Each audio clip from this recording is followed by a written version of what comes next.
Welcome to This Explainer. Okay, so be honest. How many times have you caught yourself mindlessly scrolling through pictures of adorable puppies or kittens online and thought, you know what, maybe I should just adopt one?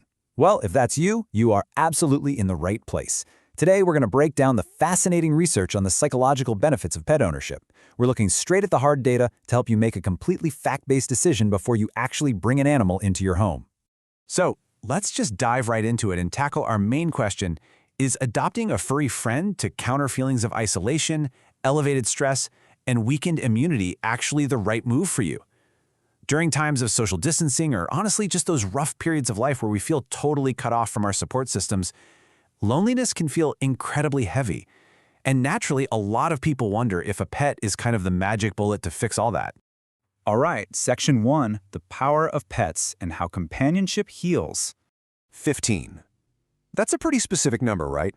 Well, it's actually the number of pounds a year people lost in a completely surprising experiment conducted by the Research Center for Human-Animal Interaction. And the amazing thing here is that these folks lost almost 15 pounds purely by walking their dogs 5 days a week. Literally zero changes to their diet.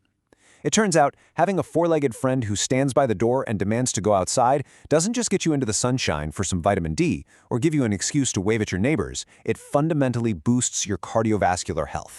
But you know, it goes way beyond just losing weight. Owning a pet offers some absolutely massive health perks that go all the way down to your neurochemistry. Research shows having a pet drops your triglyceride and cholesterol levels. It physically lowers your blood pressure and your respiration rate. But the real game changer you should take away from this is how pets impact the brain. Playtime with a dog or a cat literally spikes brain-calming neurotransmitters like serotonin and dopamine. It improves your ability to cope with pain. And get this, senior citizens who own pets make 30% fewer visits to their doctors. Even something as simple as watching tropical fish has been proven to relax muscles and lower your heart rate. Moving right along to Section 2, the science of companionship, looking at empathy and behavioral science. Okay, so here's the crucial thing. Domesticated animals are continuously noticing us. They are actively monitoring our nonverbal cues.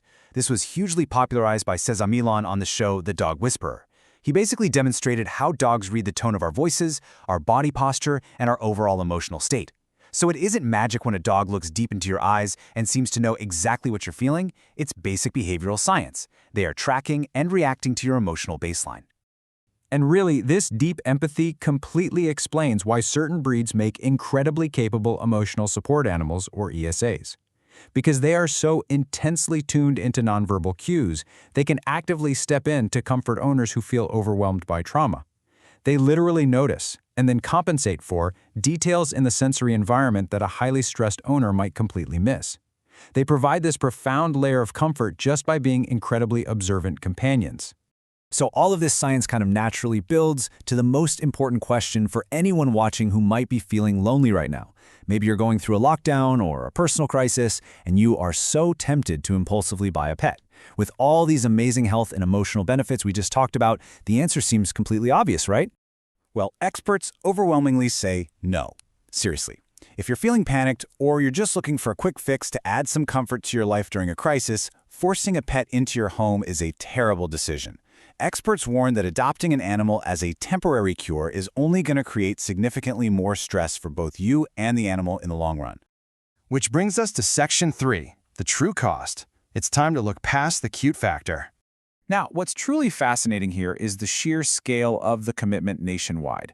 Just looking at data from the American Pet Products Association, we're talking about 46.3 million American households that own a dog and 38.9 million that own a cat. That proves that tens of millions of people have successfully taken on this massive responsibility. But, just because millions do it definitely does not mean it's an easy, thoughtless process. So before you rush out and join those millions of households, you really have to interrogate your own lifestyle. You've got to ask yourself the hard questions. We've categorized them here into space, time, and money. First up, space. Does your landlord even allow pets? Do you realistically have enough room for a large breed? How much shedding can your living space tolerate? Next is time. How much time will this animal be completely alone each day? Who's going to look after it? And finally, money. Do you actually have the budget for a dog walker or doggy daycare? The closer the fit between your actual lifestyle and the pet's needs, the greater the mutual support is going to be.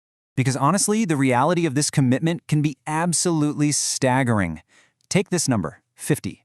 If you decide to adopt an Amazon parrot, maybe because you heard they can learn clever phrases and they aren't going to chew up your favorite shoes, you're signing up for up to 50 years of care. That's half a century. You are making decisions that will literally last a lifetime. And that's exactly why your choices have to be based on solid facts, not just a fleeting sentimental desire for some company. And hey, we definitely have to talk about the money. The financial aspect is not a one-time purchase. We're talking continuous, ongoing expenses here. Regular vet checkups, daily pet food, city licenses, grooming, toys, treats, boarding fees when you travel, and yes, replacing those chewed-up shoes anyway.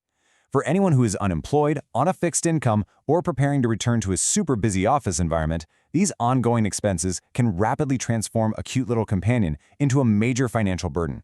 But there's another cost, right? You also have to emotionally prepare yourself for the inevitable. Adding the pet to your family means that eventually you will have to endure the significant, traumatic grief of watching that beloved animal get weak and pass away. It is a heartbreaking reality of the life cycle, one that was beautifully and painfully captured by Jennifer Aniston and Owen Wilson in the film Marley and Me.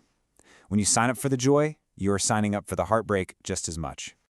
Okay, let's pivot to Section 4, Creative Pet Alternatives. Basically, how to get the perks without the permanence.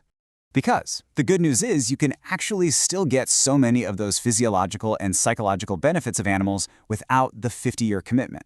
Step 1, simply offer to walk a neighbor's dog. Step 2, volunteer your time at a local no-kill shelter. Or Step 3, look into temporarily fostering a shelter animal until they find a permanent home. There are even rescue groups that offer pet rental programs or playdates. You just have to be very, very careful with fostering. A lot of people experience what's known as a foster fail, where they fall in love way too quickly and accidentally end up keeping their new furry friend. So, as we wrap up this explainer, I really want you to consider one final question.